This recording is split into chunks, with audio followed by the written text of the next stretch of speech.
You're watching Destiny Church. Live your call, fulfill your destiny. What do you want your life to be? Surely we all have a vision of how we want to live. And so we set goals and take action to make sure we get one step closer to living the life we want. But would you mind asking yourself these questions? What are you building your life on? What kind of building blocks do you use? Much like buildings, life has building blocks too. 12 qualities seen in the life of Jesus that will reinforce our lives so strong that no matter what storm may come, you will not be destroyed. Okay, yun nga po yung ating series, no?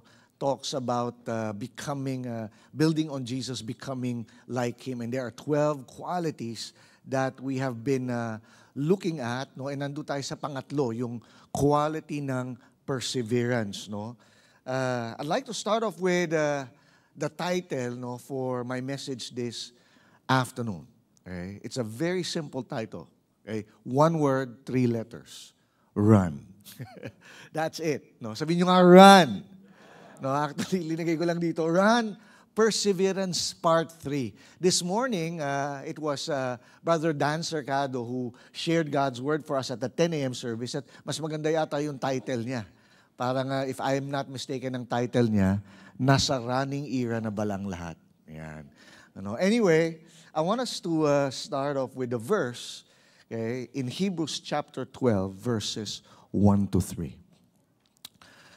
Hebrews chapter 12, verses 1 to 3, the Voice translation says, "So since we stand surrounded by all those who have gone before, an enormous cloud of witnesses, let us drop extra weight, every sin that clings to us and slackens our pace. And let us run with endurance," or in some translation, perseverance, "the long race set before us."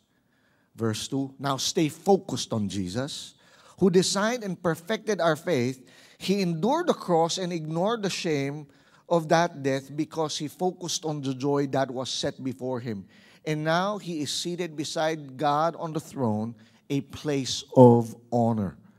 Consider the life of the one who endured such personal attacks and hostility from sinners so that you will not grow weary and lose heart."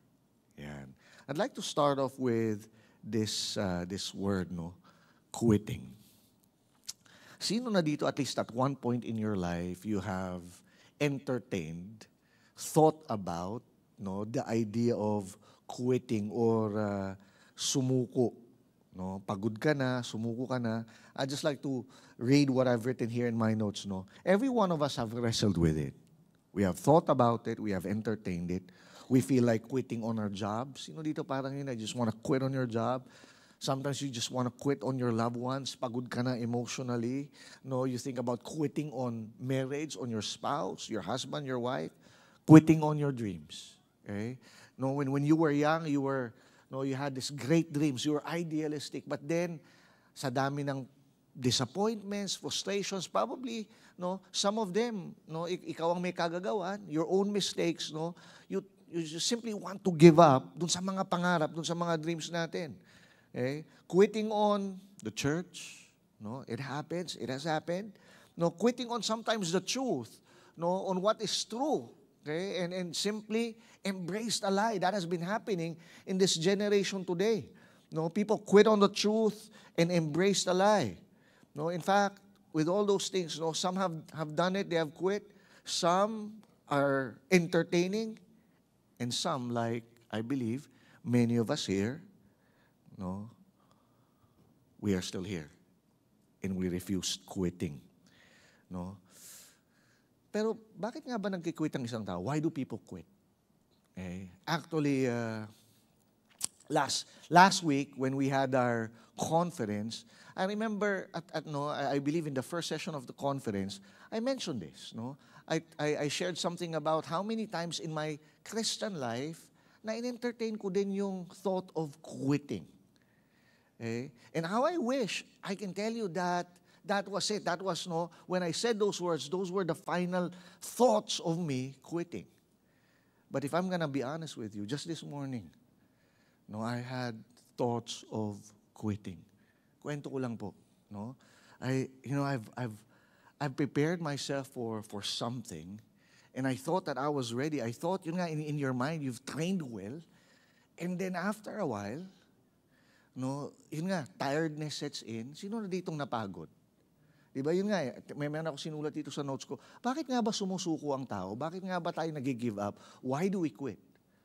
One is because, yun nga, no, we just feel tired. Okay? We don't have the strength anymore, or at least we think we don't have the strength anymore to keep on going. Pagod ka na. Okay? Not only tired, no, sometimes we quit because we are distracted. Okay? Or sometimes we're just, no, discouraged. Yun nga, this morning, I wanted to quit. No? Ano po yung context? Okay? Some of you have known, no, that early this year, nag-decide ako na magsisimula po akong tumakbo. No? Running has never been something that I've considered as a sport in my life. No, I love to swim. I'm a swimmer. Okay? I scuba dive. I also bike. No, I love, no, riding my bike. I've done the farthest, no, I did on my bike was 100 kilometers, and I think that's a pretty good feat. No, 100 kilometers na dire-diretsong pedal. No, pero this year, dahil na-inspire ako sa asawa ko, saka dun sa anak ko, nag-decide ako, gusto ko rin tumakbo. Okay? And I think about a month ago, I did my first official 5 kilometers. Okay? And kanina, I think about a month ago, nag-register ako, and I decided to do my first 10 kilometers. Ayun na nga. Gumising po ako ng madaling araw kasi yung gun time, yung start nung takbo was 4:30 a.m. No, ang problema, okay, last night, natulog ako ng mga 1:30. So I was waiting for my son, no, and then he has rehearsals, and so I don't want to sleep, and then wala pa lahat sa bahay, so I decided maghintay ako, and then finally yung 1:30, no, natulog ako 1:30, 3:30 gumising na ako, nag-ready na ako. Ang matindi nun, ang lakas ng ulan. No, dito sa Quezon City, and I'm thinking, maka-cancel kaya to? Pero mukhang hindi ganun eh. Pag may mga takbo, hindi nakaka-cancel yun.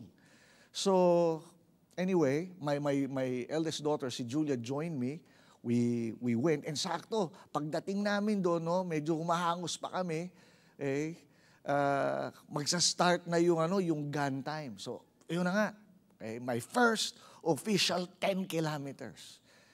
And ang hindi ko in-anticipate, no, na ang daming sumali, masyadong maraming sumali. Parang kung hindi ako nagkakamali, dun sa 10 kilometer, parang mga 4,000 o 6,000 yata yung tumakbo. Ibig sabihin nun, talagang iniisip mo, parang sarap tumakbo, maaliwalas. Hindi, talaga parang yung hininga ng mga nauna, yun na hinihinga mo. Tapos, no, I'm not kidding. And kahit na gusto mo magmabilis, hindi ka makakapagmabilis kasi nga, ang dami masyadong tao. No, ito yung first, no, so ang bagal, tapos naghalo yung mainit, yung humidity, tapos umuulan din. No, and by the time that I was in my, I think, 4 kilometers, now, I've prepared. Yun nga, tumakbo na rin ako, nag-practice ako, no. Pero no mga 3 kilometers pa lang, pagod na ako. And parang yun na, gusto mo nang sumuko, 3 kilometers pa lang. Mas lalo na ng mga 4 or 5, parang talagang gusto ko nang sumuko. Pero hindi. Hindi ako sumuko. Kaya nga, no, and maybe for some, that might not be anything, but for me, at 51 years old, and was able to do my first 10 kilometers, tapos nakita ko pa kanina, naka-personal record pa ako. Personal record lang naman. No, kaya pagbigyan niyo ako, no, actually ito hindi ito lanyard, no. Yung medal ko. Talaga, chine-cherish ko lang. Hindi lang yun, no? Yung finisher shirt, may finisher shirt. Yun din ang suot ko ngayon. Ayan. 10 kilometers, yan, no? Sinuot ko na kagad, no? Hindi pa nalalaban to. Hindi ito yung pinangtakbo ko, huwag kayong mag-alala, naligo na ako. Ito yung binibigay, no? Ito yung binibigay pagkatapos mong tumakbo. Yung tawag dyan ay finisher's shirt, saka finisher's medal. Okay. But yung reality is, okay, that's a physical run. But yung reality, sometimes, yun nga in life, napapagod tayo eh. But God calls us, the author of Hebrews, calls us that we need to persevere. Okay? As mentioned, the title of my message is Run. Sabihin mo nga sa katabi mo, Run. Okay? So, what do I mean by run? No? Yun nga, the author of Hebrews somehow knew this feeling of sometimes being tired, getting distracted, or sometimes meron tayong mga ilang kaibigan, no, that they have even deconstructed their faith and basically, no, walked away from the faith. No, walk away from believing God altogether. Okay? The author of Hebrews somehow knew this feeling, writing to the persecuted church. No, and not only were they persecuted, they were tired. No, you need to understand, grabe po yung persecution sa mga mananampalataya noon. No, they were being torn from their families, they were being thrown in prison, some were even literally being killed, no, out there in the stadiums of Rome. And yun, yung minamartir sila, pinapakain sa leon, no, their properties being taken away from them. And so, no, itong author ng Hebrews, no, he gives a very powerful message, a very powerful metaphor or illustration. And what is that? That life is a race, a long, enduring race. The thing is, no, we don't run it alone. We don't run blind. We run by looking at Jesus. Today, I'd like to encourage you to run. 4 things. Run cold, run strong, run free, run focused, and let me add a 5, run to Jesus. No? Run cold, run strong, run free, run focused, and run to Jesus. No, sinimplify ko na lang kasi inisip ko how do I call these things, no? Sabi ko, running tips for the race of our faith. Yan. Sino gusto ng running tips? For the race of our faith, no? Number 1, run cold. Not cold, run cold. Run cold. Sabihin mo nga sa katabi mo, run cold. What do I mean by this? No? Sabi dito sa Hebrews chapter 12 verse 1, let us run with endurance the long race that is set before us. In other words, I want you to understand, that God has appointed something for each one of us. There is a calling, may pagtawag sa buhay mo. No? We have been telling people here at Destiny that your life is not a mistake, hindi ka aksidente. Even you're being here this morning, I want you to understand. No, some of us, yes, we go to church regularly on a Sunday. No, it's part of our habit, but I want you to understand that maybe, just maybe, God has this message for you today. God has a calling. God has a plan. Okay? Sabi dyan, let us run with endurance the long race that is set before us. Something has been set for you. No, ang ganda nito sa Tagalog, no? Sa ang salita ng Diyos version, sabi dito, buong tiyaga tayong magpatuloy sa takbuhing itinakda ng Diyos para sa atin. Ganda. No, sabi niya, buong tiyaga tayong magpatuloy. In other words, huwag ka nga susuko. Magpatuloy ka. Sabi mo nga sa katabi mo, magpatuloy ka. Why? No? Saan ka magpapatuloy? Sabi dito, dun sa takbuhing itinakda ng Diyos para sa'yo. May itinakda, may itinadhana ang Diyos sa'yo. Yun nga, you are a person of purpose. You are a person called by God. You are not an accident. You are not a mistake. Right? I hope, let those things sink deep inside your heart. Kasi marami mga tao, sometimes they just live their lives as if, everything is by chance, everything is by accident, They don't live their lives purposefully, and thus, they don't live their lives meaningfully. Okay? But when you understand that your life has a purpose, That your life, no, has a call, may pagtawag. Sabi dito, may itinakda ang Diyos. There is a race that God has set before you. You are to run that race. Amen?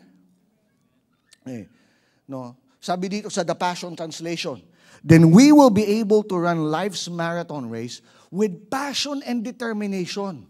For the path has been already marked out before us. You know, the reason that we're able to run with passion and determination is because you know, deep inside of you, there has been a race that has been marked out for you. Amen?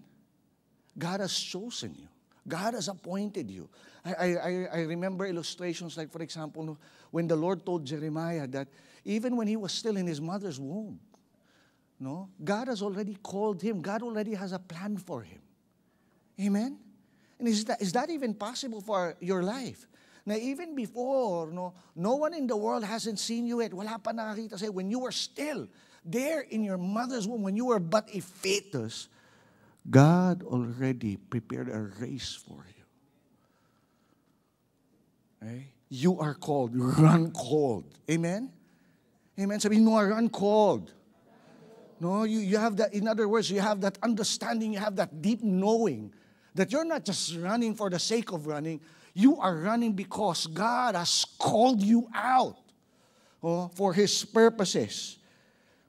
Okay? I remember there's a book that I read when I was but a young Christian, and the title of the book has captivated me ever since. No, okay.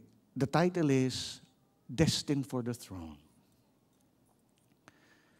And I don't know about you, but there's something that somehow speaks to me, that steers my heart. Parang the idea of that I'm destined for something. And ayun nga, that you and me are destined for God's throne. And where is that in the Bible? No, in Revelations chapter 3, verse 21. The book of Revelations is the last book of the Bible. And si John the Beloved, one of the apostles of Jesus, he was the one who wrote the book of Revelations after seeing these visions from heaven. And this is one of the visions that he saw. Sabi niya, no, I will let everyone who wins. No, he was seeing the vision of God, and God saying this out. Sabi dito ni Lord, and I will let everyone who wins the victory sit with me on the throne. Okay?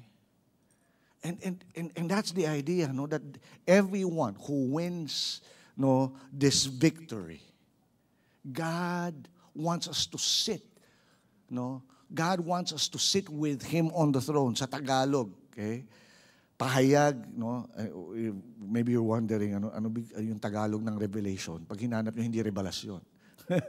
Pahayag, no? Pahayag 3:21. Ang magtatagumpay ay papaupuin ko sa tabi ng aking trono tulad ng nagtagumpay at naupo sa tabi ng trono ng aking Ama. And sino yun? Jesus. Okay? Papaupuin daw tayo. You are destined for the throne. You are called to run. Therefore, run called. Run with a sense of calling. Run with a deep sense of destiny. Sabihin mo nga, run called. Parang hindi pa convinced yung iba. Run called. Yun nga, the things that are happening in your life are things that God has orchestrated, that it's not an accident. That, I love the verse, I love the word spoken by Mordecai to Esther, that, when Mordecai told Esther, sabi niya kay Esther, has not God placed you in such a position for such a time as this? Right? And is it even possible that the places, the timing of things in your life, is the orchestration of God? I've always believed in what I call divine appointments. Interestingly, just a little bit of a side story. I was working with the group of John Maxwell, and one of the top leaders, George Hoskins, of the John Maxwell team. John Maxwell, if you don't know, is a well-respected leadership author and guru, and they're doing something here in the Philippines. Anyway, he invited me for dinner one time, and actually, during that time that I was having dinner with him, there were others that were invited. And I felt awkward kasi sila magkakakilala. They were part of an organization called One Hope. And I was the only one who was not part of that group. And so over dinner, I just really felt awkward. And then apparently, after dinner, nabanggit nitong si George, si Mr. Hoskins, sabi niya, you know what, tomorrow I'm going to be having a meeting with the Chosen Asia. I mean, has anyone seen, or are you familiar, anyone here following the series, The Chosen? It's a beautiful TV series, talks about the life of Christ. Ang ganda nung rendering nito, hindi badoy, so I would like to encourage every one of you. So anyway, I joined that, I joined them for a breakfast meeting, and yung nandun sa meeting were the top leaders of, the producers of Chosen, saka yung the Chosen Philippines. No? And I just gave several inputs, hindi ko naman sila kilala. No? The next thing I knew, I received an email that next month, there will be the Chosen Asia Summit. And these are different leaders, pastors, and leaders from different organizations in Asia. And there's going to be a leadership summit in Thailand. Ang matindi nito, the invitation was, the invitation was, everything would be, free, expense paid, 100%. The hotel, the airfare. And sa loob-loob ko, why not, di ba? and anyway, so I went there, and I was just elated and delighted to be there with top leaders in Asia. And yun nga, nakakatawa kasi the title of, it's The Chosen. And I felt like I was chosen by the chosen. And alam niyo, and I don't even know that, guys. A week before that, I didn't even know them. Pero yun, God would just allow certain people in your life that you come across with.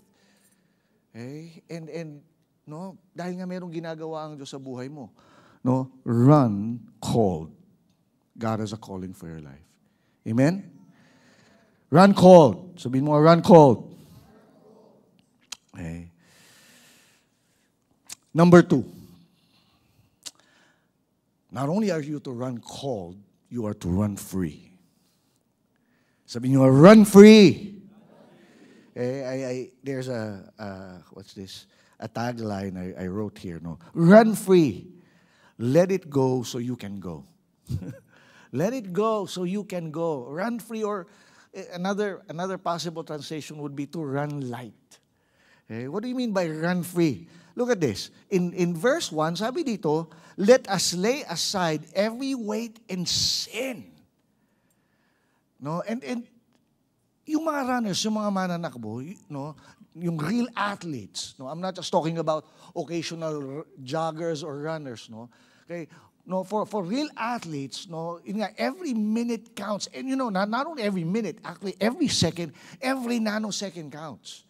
And the thing is, it is just basically common sense na if you want to run fast, if you're aiming for a record, if you're aiming to win, napakahalaga ng mga maliliit na segundo to the point na you would want to run very, very light. Kaya sa mga rasyon nga, pagaanan ng sapatos. Now, you need to understand, in the ancient, yung context nito, in the ancient Greco-Roman world, when the author of Hebrews wrote this, it was, the people whom this book was written, the book of Hebrews, they really understood what was going on. During that time, alam natin ito, that yung Olympics, yung modern day Olympics, it actually started from Greece, from the Roma Greco period, and meron yung mga tinatawag na Isthmian Games, yun nga, yung Olympic Games, and one of the spectacles na sport is really yung mga foot races. When I was looking at this, na-realize ko na meron iba-ibang klaseng foot races na tinatawag. And one of them that is close to, in a way, no, yung marathon, no? Kasi yung marathon, una akala ko nga nagsimula yung marathon as a sport. Hindi pala, it was a legend, no? Legend says that during the Battle of the Marathon, when the Greeks, no, won a victory against the Persians. Kung sino dito nakapanood nung 300? Of course, dun sa 300 natalo sila. Pero eventually, the Greeks won over the Persian Empire. Nung nanalo, this is legend. This is not actually history into legend. No? Sometimes hindi mo na ma-distinguish alin ng alin. So anyway, there was a guy by the name of Philippides, no, na tumakbo daw siya ng about, I think about 40 kilometers, no? Nung nanalo sila, nung he ran from Marathon is a city, all the way to Athens to declare that, ito yung word, no? The Greek word, and dito ko lang naman, sometimes ang ganda pag nag-aaral as studying the word, to declare the word, yung proclaim niya, he proclaimed the word Nike. And you know what Nike means? Nike means victory. Yung pala yun, ano? No, so, tapos sabi doon, pagkatapos niyang tumakbo ng ganong kahaba, bigla siya nag-collapse at namatay. Yun yung legend ng marathon. Pero hindi, ito yung hindi legend, no? Merong tinatawag na race na, what's this, the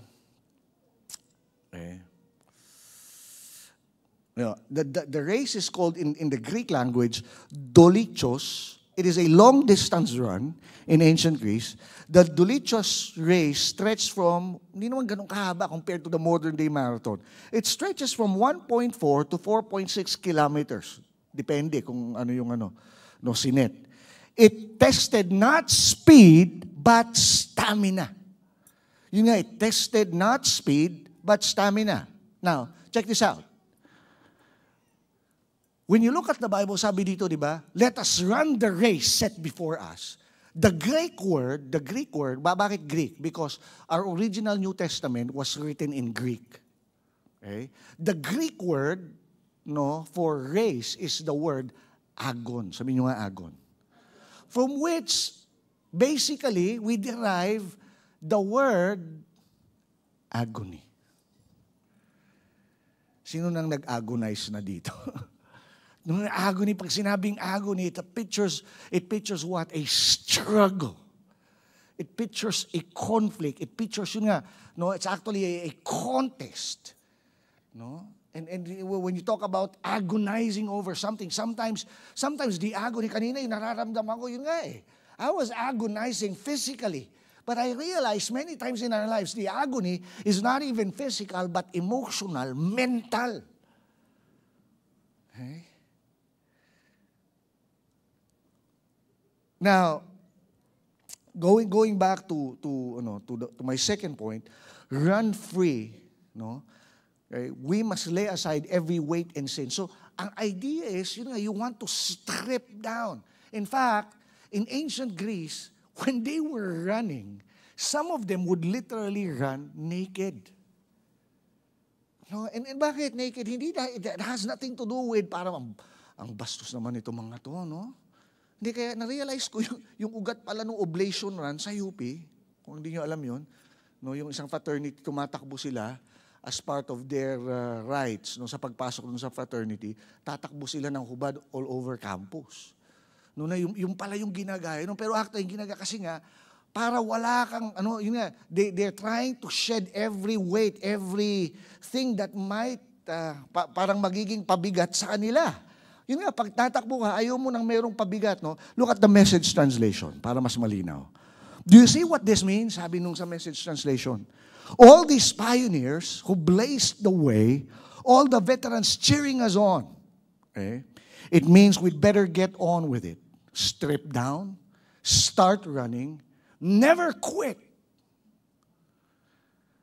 No extra spiritual fat or no parasitic sin. Sa Tagalog, basahin natin. No? Napapaligiran tayo ng maraming tao na nagpapatotoo tungkol sa pananampalataya nila sa Diyos. Kaya talikuran natin ang kasalanang pumipigil sa atin at alisin ang anumang hadlang sa pagtakbo natin. Now, check this out. May dalawang bagay na kung saan ang isang tao, yun nga, babagal siya sa kanyang pagtakbo. No? Ano yun? Yun nga, pag meron kang daladalang extra weight.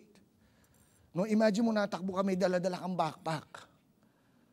No? Nakakapagod yun. No? Mapapagod ka. Yun nga, no? It slows you down. Mabigat. Sino dito sometimes in your race of life, you feel that life is so heavy? Ang bigat. Alam mo, pag-iisipin mo, ano ba sanhi ng kabigatan natin sa buhay? Have you ever thought about that? Ano ba nagiging sanhi ng mga kabigatan natin? Kung meron isang bagay na nagpapabigat sa buhay ng tao, kasalanan. Pansinin niyo, pag may away sa pamilya, pag may conflict, ang bigat.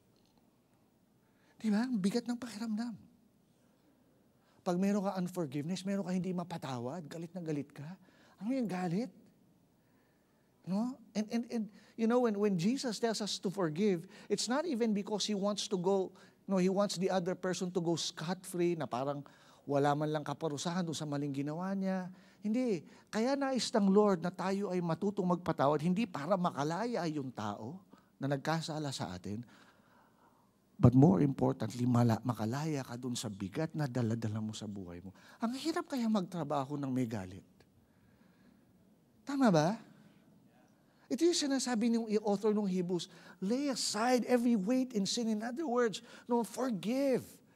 Oh, unforgiveness is gonna weigh heavy on you. Tanggalin ko muna itong medal ko. No? Naiilang na ako eh. Pabigat siya. Anyway, no, sin that trips us up, no? No, sabi dito, the stuff that entangles us, yun nga sa Tagalog, talikuran natin kasalanan pumipigil. Anong pumipigil sa'yo? Sometimes your past. No, yung nakaraan mo. Eh, hanggat hindi ka bumibitaw sa nakaraan mo, hindi ka maka-forward sa future mo eh. Are you there? No, now you need to understand your past is stationary. Past is right, and unless you're willing to let go, kahit na anong try mo na umusad, hanggat, yun eh, hindi mo madadala kasi yung past eh, nandun na yun eh. Hindi mo madadala yung past into the future. Kailangan mong bitawan, kailangan mong mag-let go. No? Kaya nga yung tagline, let go so you can go. Sabi mo nga sa katabi mo, let go. Let go so you can go. The reason you're not moving, the reason you're stagnant, or maybe the reason you have slowed down in your life is because there are things in your life that has caused you, no, to be burdened, no. So sabi ko dito, sin, yan yung mga obvious stuff na, no, na tumitisod sa atin, no. Stuff that entangles us, like for example, no, pride, porn, unforgiveness. That trips you up. Sometimes you think, no, porn will not affect your life. No, that trips you. That's gonna affect your future in terms when you finally have a relationship with when you get married. No, that's gonna cause problems for you. Okay? It's gonna trip you. Know why? No, because sex, no, would just become, no, you objectify sex rather than it is a means for love and intimacy. Yan yung nangyayari sa mundo. No, pride, no, unforgiveness, no. Ang bigat, no, sabi ko dito, ang bigat ng buhay kapag guilty ka. Ang bigat pag may tinatago ka. No, sino may tinatago? Pag may tinatago, ang bigat niyan. Ang bigat kapag hindi ka nakapagpatawad. Mabigat pag mayroon kang galit. Mabigat pag meron kang inis. On the other hand, meron ng mga weights, no? Sabi dito, ano yung mga weights? These are probably things not entirely sinful, but they hold us back. Yun nga nagpapabagal sa atin. Sometimes social media obsession, toxic relationships, unhealthy habits. I love this verse, no? Galatians chapter 5, verse 1. It is for freedom that Christ set us free. Stand firm then, and do not let yourselves be burdened again by a yoke of slavery. I want you to understand this. Jesus didn't just die so that you can go to heaven. No, sometimes we think that Jesus' death on the cross was just a means for us to finally, when we die, pag tayo naman namatay, no, makakapunta tayo sa langit. Yes, that's one of the things. But you need to understand, Jesus didn't just die so that you can go to heaven. Sabi dyan ang linaw, it is for freedom! Okay? Freedom! No, kaya dito, no, kaya nga, run free! Okay, I want somebody on the keyboard already. No? Run free. Sabi mo nga, run free. Run free. God wants you free. God wants you free from guilt. God wants you free from your sin. It is for freedom that Christ set us free. God wants us to experience, diba? You know, deep inside the human heart is a longing for freedom. Yung talagang no, pakiramdam mo parang ang sarap. No? Yung pakiramdam mo malaya ka to be the person that God has called you to be. Okay? You know what the world is doing right now? Okay? You know, the world has been lying to our minds, lying to who we are, lying to our identities. No? Sometimes we think we find freedom pag we accept a lie. No. Lie is gonna bring you to bondage. Okay? We need to be delivered from the lies. Amen? Okay? What kind of lies? Lies that you're nobody. Lies that you have no purpose. Lies na yun nga, wala kang mararating sa buhay. Lies na hanggang dyan ka na lang, tamad ka. No? Lies na, yun nga, hindi ka na-asenso. Lies na, hindi ka na makakawala dun sa kasalanan mo. No? Those are lies. Jesus said this, Jesus died for freedom so that Christ can set us free. Therefore, sabi, stand firm. When you experience freedom, stand firm. Do not let yourselves again be burdened by a yoke of slavery. Yun nga, wag na natin ulit balikan. Don't allow yourselves to be burdened again. Pinalaya ka na nga ng Diyos eh. Diba? Pinalaya ka na nga niya eh. Huwag mo nang bitbitin ulit. Minsan yung pinalaya na tayo ng Diyos, tapos bibit-bitin mo pa. In Galatians chapter 5, verse 1, same verse, but in the Message translation, Christ has set us free to live a free life. So take your stand. Never again let anyone put a harness of slavery on you. Sabi mo nga, never again. Don't allow Satan, don't allow your past, don't allow things that might still happen in your life to, yun nga, put you in bondage again. Never again. Diba? Never again. Run free. Run free. No, when I picture that running free, I picture horses, no? Okay, in the wild, just running free. You know, or a person just no, kanina hindi ako makarun free, daming tao eh. Pero nung finally, medyo lumuwag ng konti. No, kasi nung sa simula, sabay-sabay, dami eh. Pero pag sa dulo, in other words, no, may kanya-kanya ng distansya. Sarap ng tumakbo. Okay? Number 3. Number 1, run cold. Number 2. Number 3, run strong. Run strong. Kanina nung mga nasa actually may mga kasama ko, naririnig ko habang tumatakbo. No, and sometimes you just have to, motivate yourself, and then you just need to strengthen yourself. You need to run strong.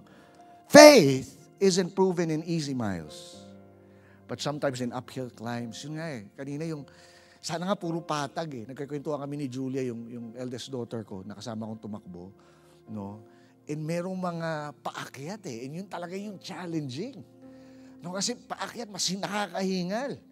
Okay? And sometimes yung ating faith is an uphill climb. Eh. No?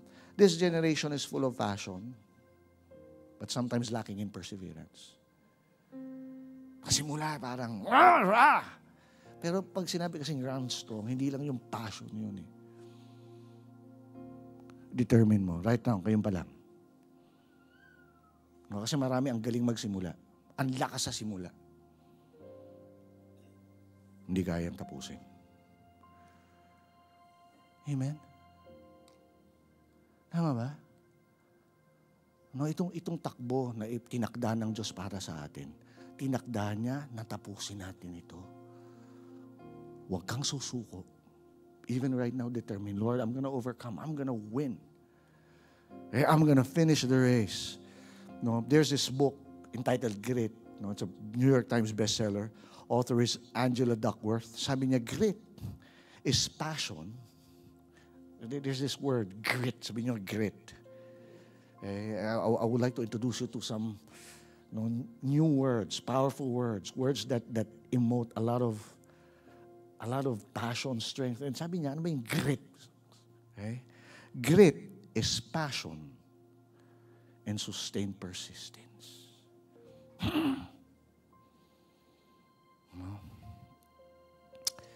And how do we do this? No, since our topic is endurance, its topic is perseverance. No, I'd like to just put three things here. How do you build endurance? No, sabi kasi dito ni Paul, di ba? Let us run the race with endurance. Ano yung endurance, by the way? It's when everything in you wants to quit, but you continue. You persevere. And how do we do that? Number one, stay rooted in Scriptures. If you and I are going to persevere in this run of faith, in this race of faith, we need to stay rooted in the Bible. You need to stay rooted in God's Word.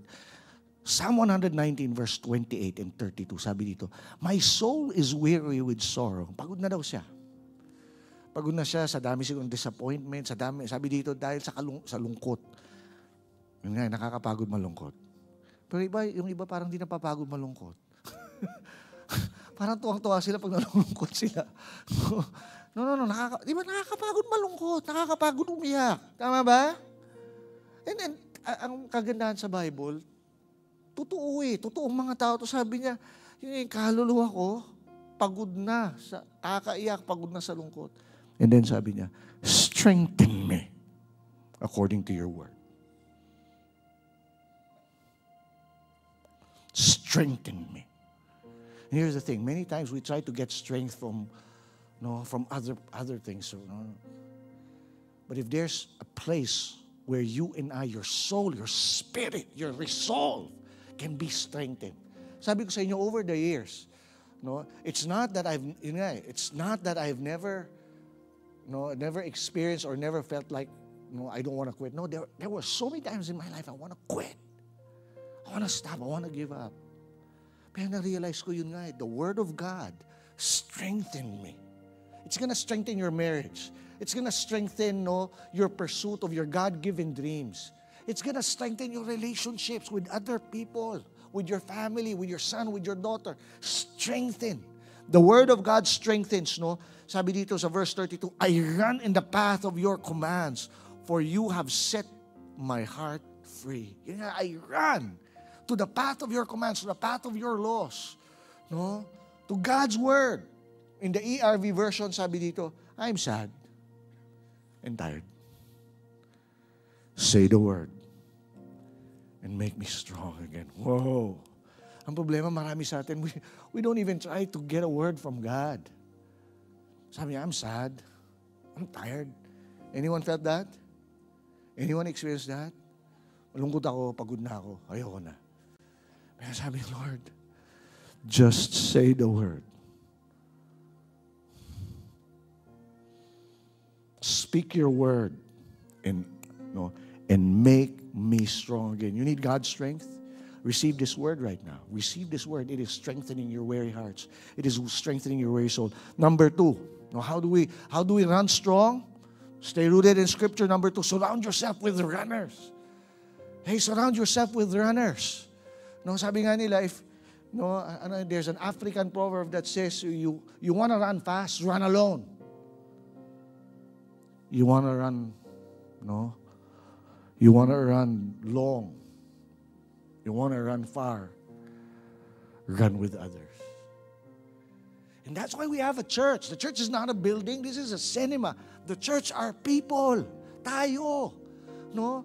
Actually, bakit nagjo-join ng mga run na gano'n? Yun nga, pwede naman tumakbo mag-isa eh. Yun nga, walang sakabal. Pero hindi, ang sarap nung may mga kasama ka. No, actually, habang tumatakbo ko, na-realize ko, there's people, no? Yung running community. And there's a community of faith. No, kaya sabi dito, pansinin niyo yung verse, di ba? Maybe you have missed that out. Nung sabi dito,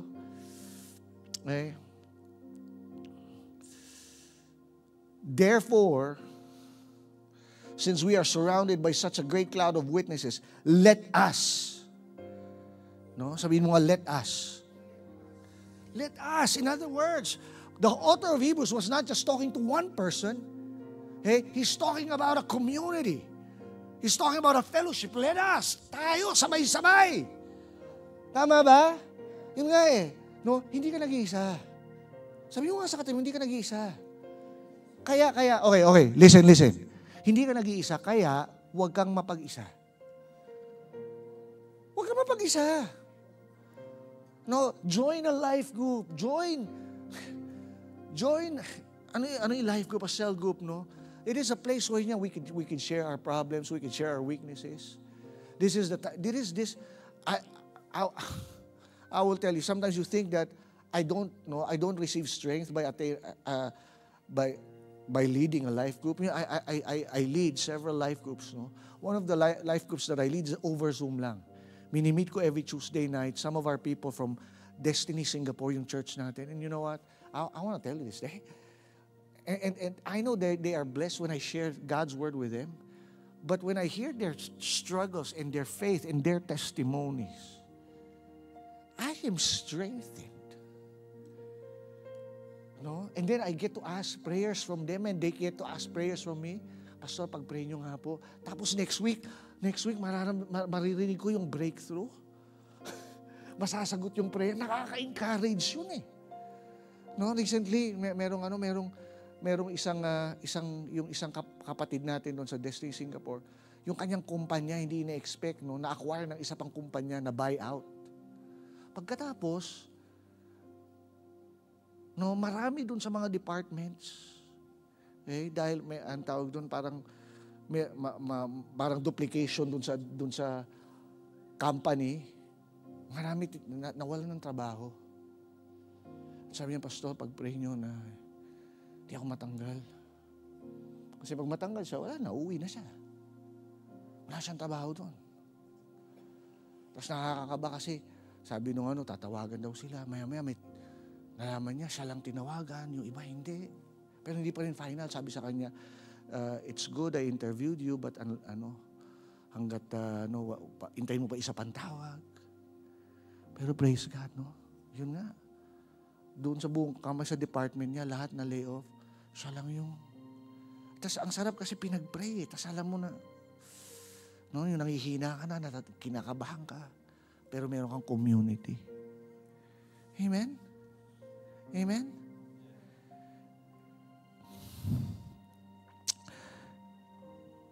Sabi dito sa Hebrews 10:24, verse 25, we should think about each other to see how we can encourage each other to show love and do good works.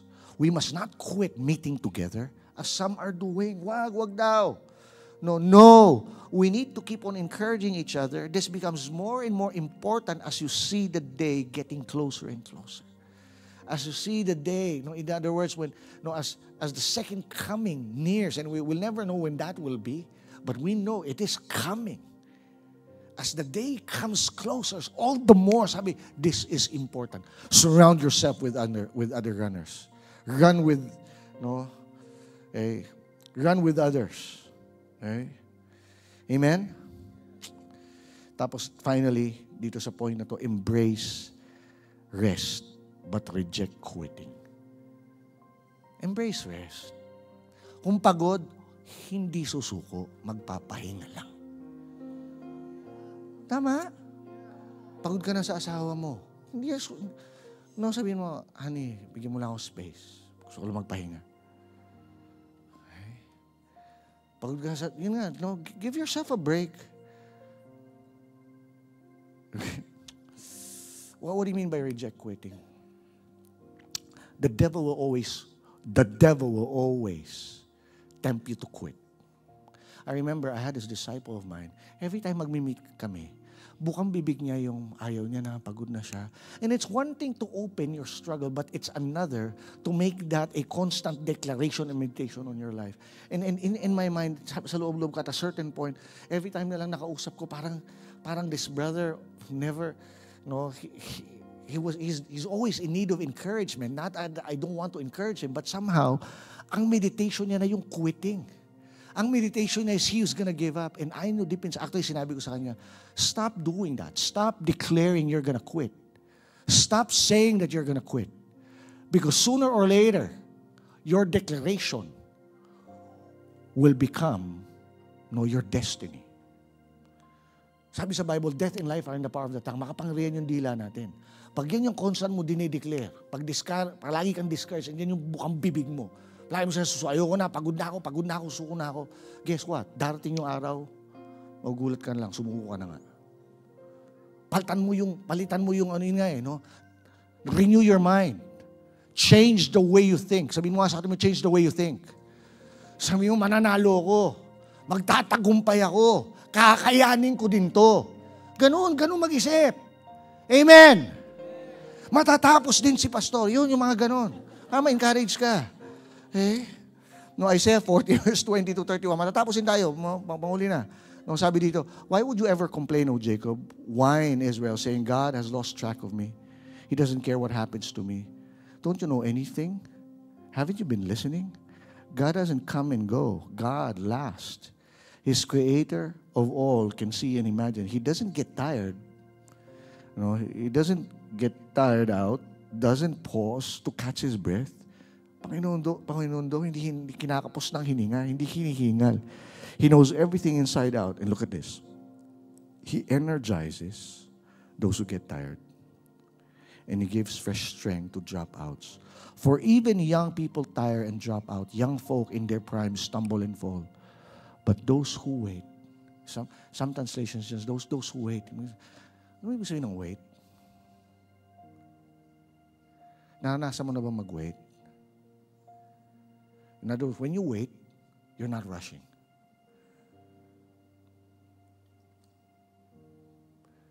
You just wait. Some of you have been rushing through life and ang bilis, minsan parang ang bilis, June na, mamaya July na. God is not in a rush. Pagod ka na.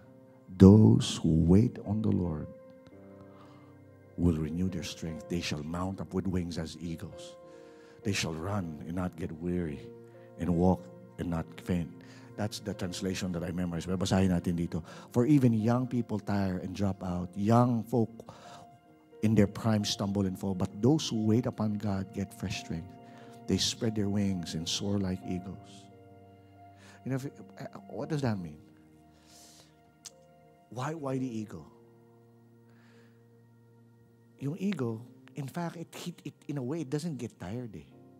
Because unlike the other birds, pansinin niyo yung manok,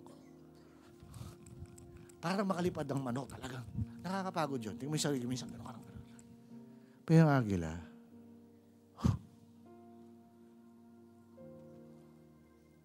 ganun daw yung nagpapahinga sa presensya ng Diyos.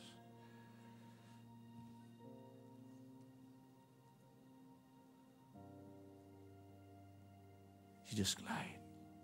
Those who wait, those who rest, they will spread their wings like eagles. They will run and don't get tired. They will walk and don't lag behind. Amen? Number 4, run focused. Ano yung say, run focused? Focus on what? Focus on Jesus. Hebrews 12 verse 2. Let us fix our eyes on Jesus. No, sabi mo, run focused. Look to Jesus. Diba si Jesus, no? Okay? The author and perfecter of our faith, who for the joy set before Him endured the cross, scorning its shame, and sat down at the right hand of the throne of God. In the ERV version, sabi ito, we must never stop looking to Jesus. Okay. Look to Jesus, eyes on the prize. He is our prize. He is our finish line.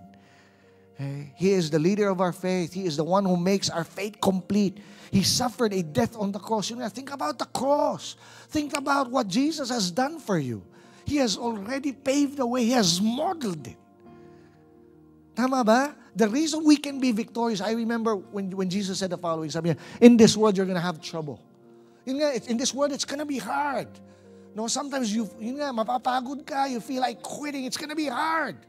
And then you remember the words of Jesus, but take heart, I have overcome the world. Amen? No, that's why if you go back to the verse, no, sinabi dyan, di ba?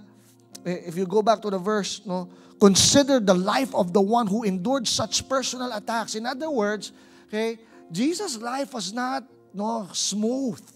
No, there was conflict. There was resistance. You know, when pag tumatakbo ka, no, there's resistance. Okay? There's resistance, no? And sabi dito, okay, consider the life. In other words, yung word na consider, sabi niyo consider. The word consider in the Greek talks about a deep reflection. Think about it. Think about pagbulay mo. Consider. Think about Jesus. No? Think about Jesus, the author and finisher of our faith. Okay.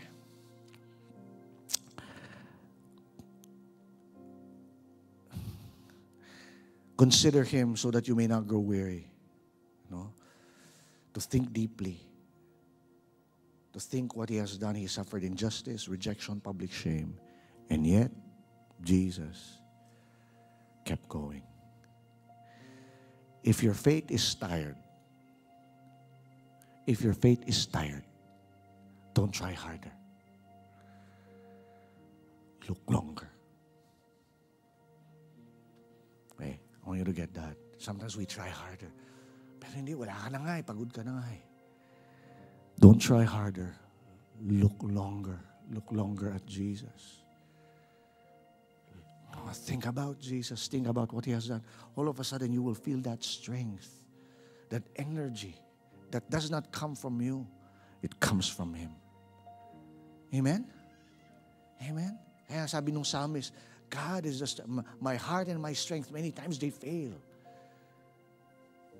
But God is the strength of my heart. Your heart will fail. Your own strength will fail. But Jesus, He will never fail you. Don't try harder, look longer. Sabihin mo nga sa katabi mo, don't try harder. Pagpagod ka na, don't try harder. Look longer. Look longer at Christ. Look longer at Jesus. And finally, run to Jesus. Run to Him. Because He's waiting. He is our finish line. No? The race of faith, the marathon is long. There are moments you want to quit, but don't. The race isn't about speed. Hindi ito pabilisan. It's not about crossing the line with swagger or parang cool. No. It's about finishing in the arms of the one who carried the cross. Okay. The 5 things. Run cold. Sabihin mo, run cold. Run strong. Run free. Run focused. Run to Jesus. I'd like to end with this. No? It's a poem that I asked my friend. Okay?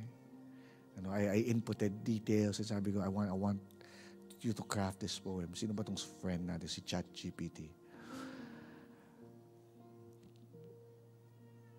Run anyway. To Him. The poem goes, you won't always feel fast. Some days you barely feel faithful. Your legs will ache with questions. Your lungs tighten with doubt. But you're still in the race, and that matters. The world says, quit if it hurts. Jesus says, I hurt so you wouldn't have to quit. The path gets lonely, but you're never alone. The pace feels slow, but grace is never in a hurry. Every tear you've shed, every prayer you've whispered, every time you said yes, when no felt easier, He saw it, and He's still cheering. So don't run away. Run anyway. Run not to prove yourself, but run into the arms of the one who proved His love. Run not for applause, but fall at the feet of the one who never stopped loving you. And when it's all said and done, when the last mile is behind you, you won't find a finish line. You'll find Jesus. Can we all stand?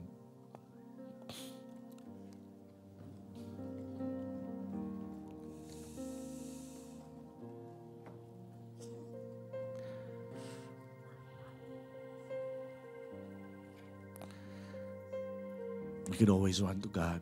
You could always run to your Father. You could always run to Jesus. And as we sing this song, I want you to just, go ahead. There's an invitation to come to the Lord, to run to Him.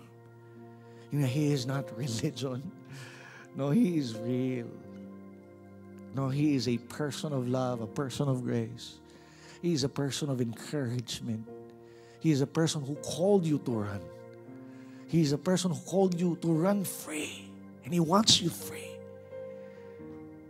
He wants you to run strong. Let's run to Jesus. Let's run, focus on Him, looking at Him. Let's run to our Father. You're watching Destiny Church. If you would like to check more resources or donate to this ministry, you can download the Destiny Church PH official app or log on to www.destinychurch.org.ph/give.